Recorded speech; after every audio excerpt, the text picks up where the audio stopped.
Hello, everyone, and welcome to this wonderful edition of Salima Speaks. You know, I was just having a conversation with this guy, and he was saying that he only dates white women, okay? Some women get mad about that. I don't, because some sisters are ratchet. I'm serious. You know, all right, my thing is, I'm not saying all white women are good or anything like, because, you know, sometimes I got white friends, I have white people I can't stand, but some of my best friends are white. That's what they always say. But anyway, there is a difference. And say if a guy goes to a club, okay? He has, let's say, Diane here, Diane's black. Let's say April here, April's white, little April. And Diane's standing there, you gonna buy me a drink, you know, with an attitude. And then April's like, hi, get him a drink, bartender, whatever he's drinking. And also, can I take you home tonight and have oral sex with you all night? They do. I know I have white friends. They do. Okay, so who would you go home with? Diane or April? So my thing is, you know, black women, stop being so angry. You know, I was in Georgia, and I had this girl. I thought she was my friend. Found out later she wasn't, but we would go out together, and she was like 20 years younger than me. And guys would come on to me, but wouldn't come on to her. But I was friendly. I was nice, you know. But she had an attitude. She was like, she would look at people. What I told her was, honestly, she had a Beyonce attitude, because sometimes pretty women have that little stank attitude. But she looked like Precious. Not saying nothing wrong with Precious. You know what I'm saying? She's, you know, big and, you know, whatever. But my thing is, you should not have that attitude. Even if you are pretty, whatever, you should be inviting. Because let me tell you something. Honestly, when men get with pretty women and they sleep with them, the mystery is gone a lot of times. So a lot of times y'all get left too. But my thing is, like Rodney King said, can't we all just get along? Black women have to stop being so angry. What are you angry about? And that makes you look even worse when you're angry. Man, I have a lot of things I could be angry about, but you know what? I feel so much better when there's a smile on my face and I'm happy. And I leave all that negative stuff behind. And you can, you know, when you're angry all the time, you know, stuff can happen, bad stuff, you can bring that on yourself, even illnesses. So sisters, lighten up, laugh a little bit, be happy, because I am. Anyway, I'm here with a very interesting man. I hope he doesn't get on my nerves anyway, but he's all right. But anyway, his brother. Give my people your name. Sabir Muhammad. Okay, I knew that, but I was going to say it wrong because people pronounce wrong, you know, names different. But anyway, I'll have a seat and talk to Mr. Sabir Muhammad. My brother. Assalamu alaikum. Wa alaikum salam. How are you? I'm fine, thanks to God. I'm good. Good, good.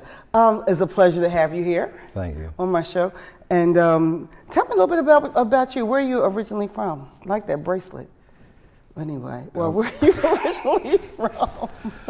I'm from West Philadelphia. I was born in South Philadelphia. Okay. But West Philadelphia. Okay. Where at? I'm from West Philadelphia also. Well, I would say the main street, 60th Street, below Market. Okay. Yeah. I was like 37 Fairmount, Aspen, between Aspen and Brown. You were down the bottom. Right around the corner from the zoo. And you know what? People say that. Now, why did you say that? Why do they call it the bottom? Well, I know it's the bottom because it's 32nd Street. Okay, because some people, 34th Street. Philadelphia is on like a hill kind of thing. And that part of area near the zoo is that like at the bottom of the hill or something.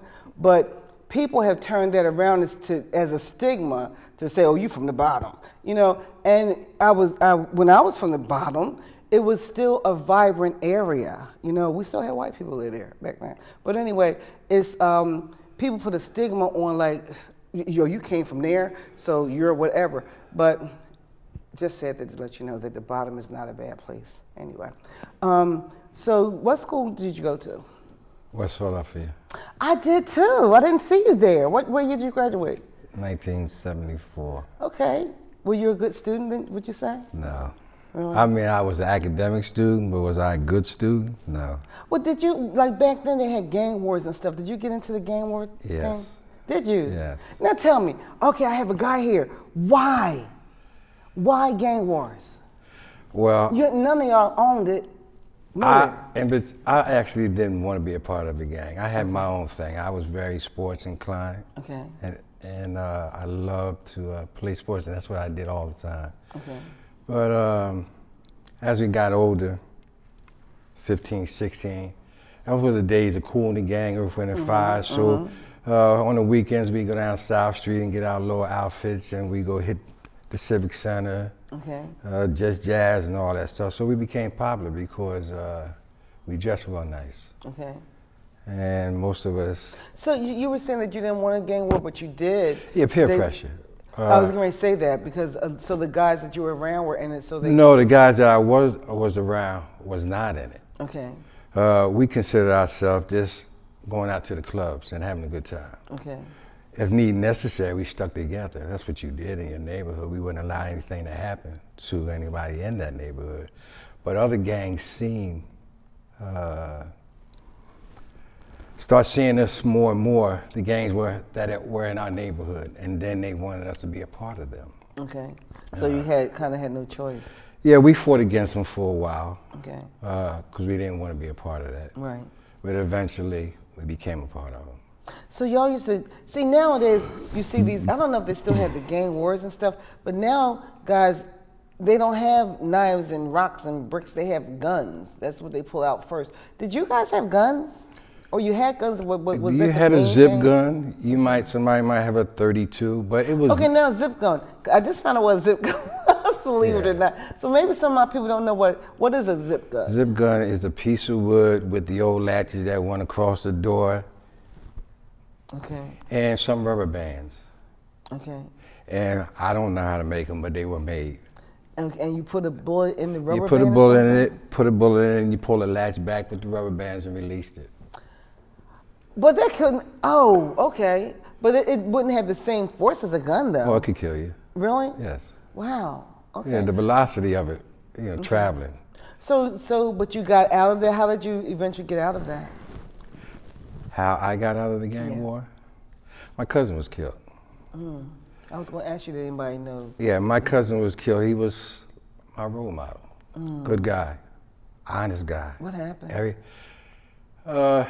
He was 18 years old, getting ready to graduate from West Philadelphia. Okay. Just getting ready to have a baby. Coming from his girlfriend's house. Okay. The guys that he hung with, which would be categorized as Webster Street, like we were categorized as Southern Street. Okay. Group of guys they hung with. I grew up with them guys too. There was altercations between that neighborhood and another neighborhood. He tried to intercede, from what I was told. Guy came from around the corner, stabbed him in his back. Oh, wow. He tried to run home and he bled to death. Oh my goodness, what a sad story. Yeah.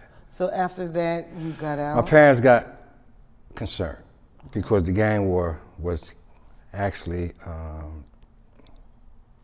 the murder rate was rising. Okay. The neighborhood was starting to change more violently. So they were concerned, and my cousin that got killed, me and him used to go to my grandfather's and grandmother's in the summer down in the country. Okay. So that's where they shipped me down there. Oh, so you stayed down there for a few years. Yeah, I was. I had actually a guy that I knew.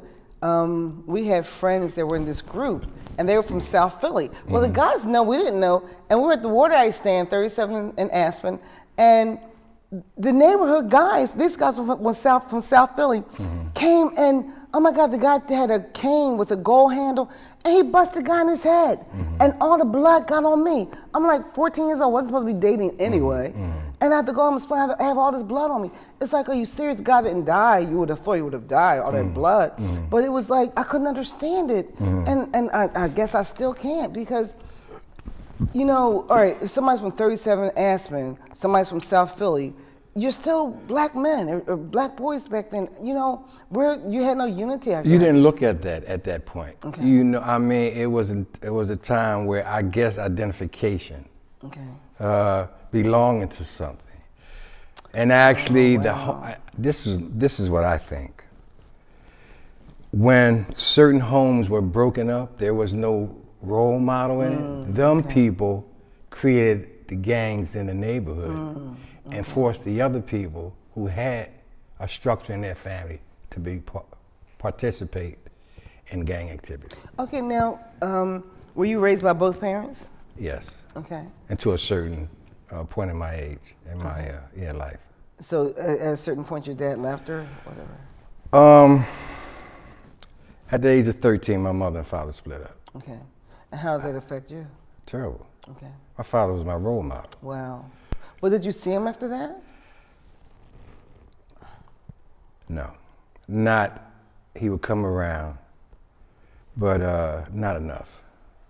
Okay, I guess I still can't get that. You know, how are you there in somebody's life for 13 years and I'm not blaming him because I try to tell brothers, because a lot of brothers get mad at their dad for leaving, but there's two sides to every story, okay? Absolutely. And I try to tell them, you know, your mother wasn't a saint either, right. So you may want to hear both sides before you condemn that man. Right. But my thing is, why would the man, after being in your life for 13 years, just stop? I mean, wasn't he thinking about you? Obviously not, but. I thought he was thinking about me because I was his first son. Right. We had a good relationship. But later on in life, I figured this out, that he had another family, and he took care of that family. And maybe because of that woman that he was with, was pressure put on him. I always felt that he felt bad about not doing what he should have done for us. Right. It hurt me for a long, long time. Wow, okay. Yeah, because I grew up around a bunch of men in my family and a bunch of women. And I think my mother and father were the only ones that separated. And it bothered me. Really? Yeah, it changed my whole life. I no longer wanted to be around my family because they still was intact and my family wasn't. So you felt closer to your boys? So I went out into the streets. Okay, wow. Because I didn't have a role model no longer. My father didn't come around. You know, I depended on him. So I didn't want to. So did you ever think that was your fault, or how did you rationalize? How did you rationalize that? Did you blame your mother or what? I did blame my mother. Okay. Yeah. It's easy to blame your mother. Yeah. Well, see, you know, you say that, but a lot of guys don't. A lot of guys don't. A lot of guys blame the father for leaving without even knowing the story. So you're a little bit different than some of the other guys that I've talked to. Well, see, my father started me in sports. Him and the other men. My father was the block captain in the '60s. So he did a whole lot. Yeah. At that time, there was Smith Playground, 33rd Street, and the whole block was going. Buses lined up on Cedar Avenue. The whole neighborhood was going. All right, so he was consistent in doing things. In the summertime, when we was out of school, the men on the block played ball with us, dodgeball, all that. So he was a big part of your life. He was a very big part of my life. And also, you were saying that like some of the guys that you hung out with, eventually they wound up going to jail. The guys that I started hanging out with, going to jail for gang war, maybe shooting or killing somebody. Okay. But you wanted to get away from that. I've never wanted to be a part of that. Okay. I always wanted to be involved in going to school. Maybe. So what did you ever decide to go to college, or what happened from the time that you were 18? What were your dreams back then, I guess? I want to know. To own my own business. Okay. Back then? Yeah. And what kind of business? Grocery store. Okay, so what happened? What do you think happened? I did get a grocery store. Okay. Oh, you did? Yeah. Okay. At what age? I started working at the school board when I was 18. Okay. And even though the money was tremendous, I couldn't see myself doing 20, 30 years. Really? Yeah, coming home tired with hands all sore and everything. Good for you. Good for you. I didn't like the fact that somebody was giving me a paycheck after they was taking the money that they thought they needed out my money that I worked for. I didn't see it. Okay. So it made you want to be independent. Okay, so you got your store. How old were you when you got your store? I think I was 22, 23. Really? Yeah. Very good. So what happened? Things was going good. I had a friend that took me to the food center. Well, actually, I had built some stands, about 99 degrees outside. And I asked a friend of mine, could he take me to the food center about 3 o'clock in the morning? And matter of fact, he loaned me $300, and so I had a total of $600. and I brought fruits and vegetables and stuff like that.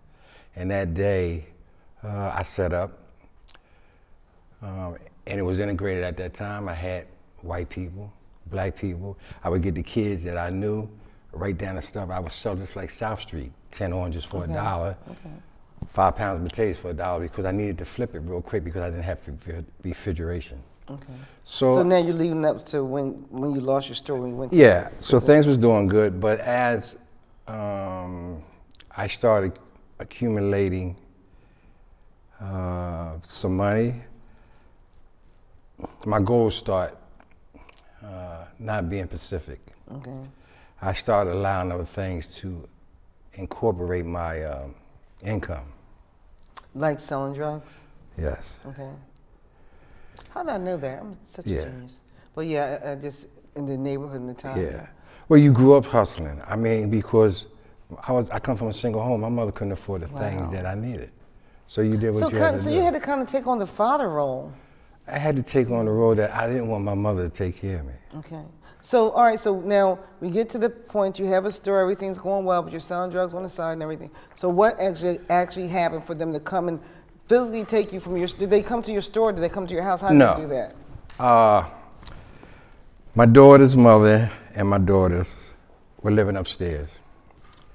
They had went down South Philly because their father, who was a longshoreman, had came in, and they went down to go out to dinner with them. Okay. So I went down South Philly after I closed the store to see if she was there, and they hadn't came back yet. So it was the Boston Celtics and the 76ers were playing, and I used to love those two. I never seen them play at the Spectrum. Okay. So I went down to Spectrum and got the tickets. Okay. So when I came back, I went to my mother-in-law's house, and they still hadn't got back. So I went to the movies. And after I got out the movies, I called and they still went back, so I went back to the store. And as I'm walking, actually I was on the bus, and the 42, which rides down Spruce Street. And my block is on 60th Street. So I get off at 60th Street and I walk down because there's a couple bars there, and I'm young, so before I get to my destination, I want to see what's going on the main street. I see these police officers, but I don't pay them no attention. Okay, let's fast forward to that time. Yeah. So you want me to go from there? Yeah, I want you to fast forward. So I see these police officers. I don't pay them no attention. We use these alleys since I was a small kid. It's just an easy access to get where you want to go. So by the time I get almost to the end of the alley, the officer that I seen has doubled back around, and he's in a stand. He's in a kneeling position with his gun out. Wow. Okay. And he's pointing it at me, and he tells me to halt. And I'm already halted, and I put my hands up because I'm in a dark alley. Well, good thing that wasn't now, because now you'd have got shot with your hands up. You know that. Pretty much. But back then we got beat up. Okay. So he accosted me and asked me where I was going, and I said I was going home. And he says, "Do you have any weapons?" I said, "Well, I have a knife, a little service knife, utility knife." And I asked him what was going on. He didn't actually tell me at first, and I questioned him again after he searched me. So I asked him again, and he said, "Well, it's been a robbery." I said, "Well, I didn't rob nobody." And so he took me up to 60th and Cedar, which was Church's Chicken at the time. Now, we knew everybody in Church's Chicken. We played basketball in the schoolyard. Okay. We knew the girls that worked there. I knew the lady, the manager that worked there. Okay, so you're at Church's Chicken. What happened? I'm at Church's Chicken. The police officer takes me inside and asked the manager, was I the one that robbed Church's? She indicated that it wasn't me. So he took me back outside, and the sergeant came up, and we're in the parking lot. He has another officer hold me. They go into the store this time without me, and they talk to the manager. And they come out and take me back in there and ask the same question. And she nodded and said it was me this time. What? Yeah. See, you hear about stuff like that, but it really actually happened to you. Because first she said it wasn't you, and then they talked to her, and then she said it was. Yeah. Wow. You know, they just want to lock black men up. People think that that's a myth. They think it's not real, but it's real. And the police, you know, My dad was a police officer. He was one of the first black police officers in Philadelphia. Yeah. Okay, he didn't last long because he was very honest. Okay. And some of the things that he saw, he couldn't agree with. But people are always saying the police are always right. But they're not, and they're human, and they do wrong things. There are a lot of good police officers out there. I have my cousin, I have a lot of friends and family that are police officers, but some of them do wrong. So, all right, so you went back, she said that you did it, so what happened? You went to, we don't need to know all the details, because it's only a half-an-hour show, but you went to They took court. me to 55th and Pine, 18th District, asked me some questions. I'm naive, I've never been to the police station. Told them I ain't do it. I was told I shouldn't have said anything. I don't know nothing about that. So did you have a trial? Went to court. Well, mind you, I had joined the Nation of Islam at this time. Okay, so you did. I was going to ask you that, but Yeah. that's why we only have a half-an-hour show. Okay, Some stuff I want to get to. So I don't need to know every little orange that you sold. Yeah. Okay, so we're trying to get somewhere else. Well, I so, thought I had one past that. So, so you went to court and they convicted you? When I went to court, I'm thinking I'm not guilty. I don't want my parents to spend any money, so get a public defender. Right. Public defender sold me out, bottom line. Tried to get me to make a deal. I'm not taking any deal because I didn't do anything. Got found guilty. And I was incarcerated. How long were you incarcerated? Well, I was pending on sentencing. Okay. So my parents, my family, they put up money to get a lawyer. Spent $10,000.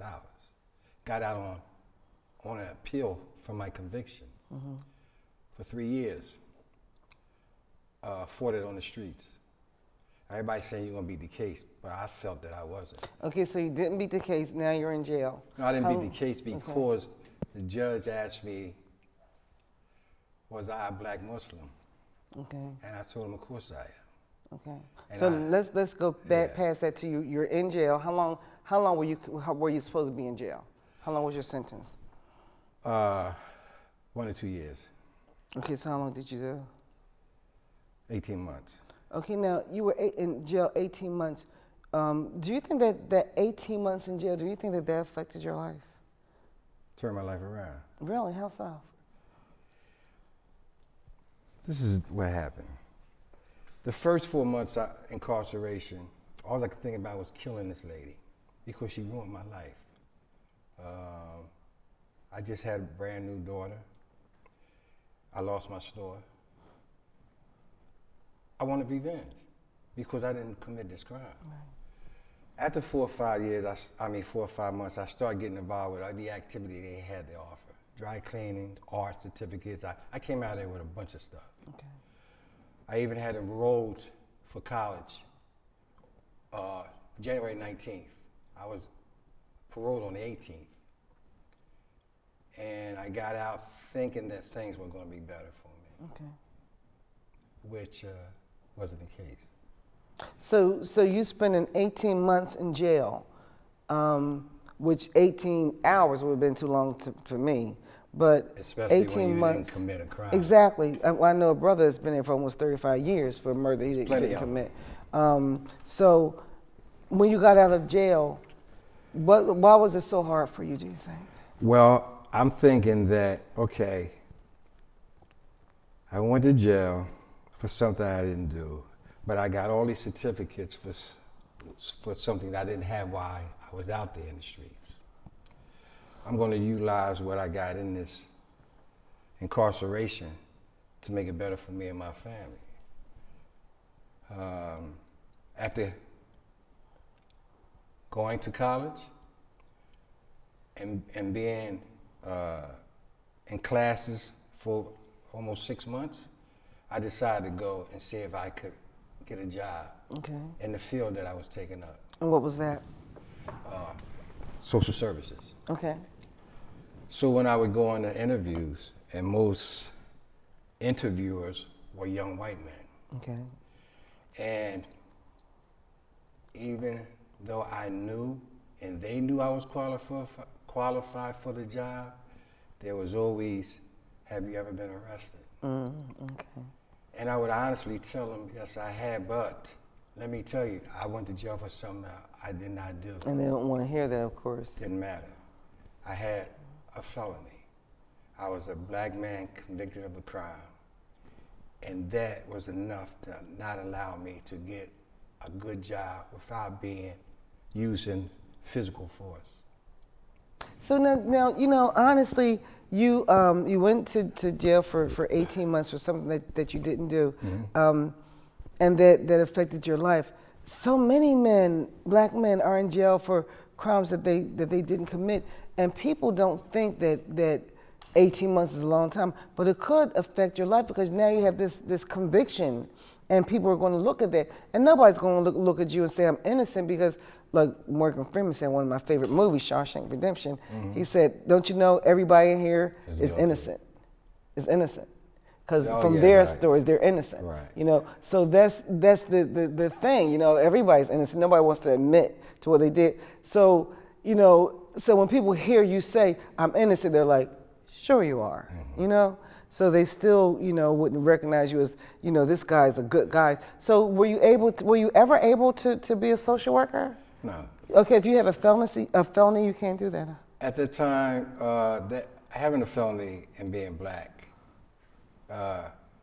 was a road to disaster. Okay. From what I feel like, it was the opportunity for you to go back to jail.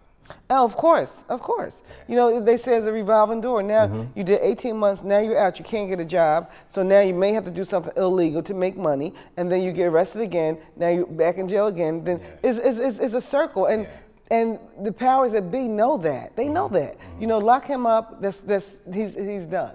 You know, and that becomes a revolving door, you know, from that point on. And do you think that's what happened to you? Absolutely, you become bitter. I mean, the jobs that I got were menial jobs. I mean, I suffered today from the jobs that I got, working in oil refineries where it was unsafe conditions, coming home hurting. I felt it was tearing me apart because I thought the intelligence that I had, I should have deserved better than what I was doing. So eventually, taking a lot of harassment and abuse from these type of jobs led me to quit them jobs and go back into the street. Okay, and I mean, I guess people, like if a little kid sees Mr. Johnson working hard every day, comes home all dirty and everything, and he's breaking his back, then they see Rick down the street, he got a new car, new suit, clothes over time, and he's sitting back, he don't get up until 10 o'clock at night, you know, selling his drugs.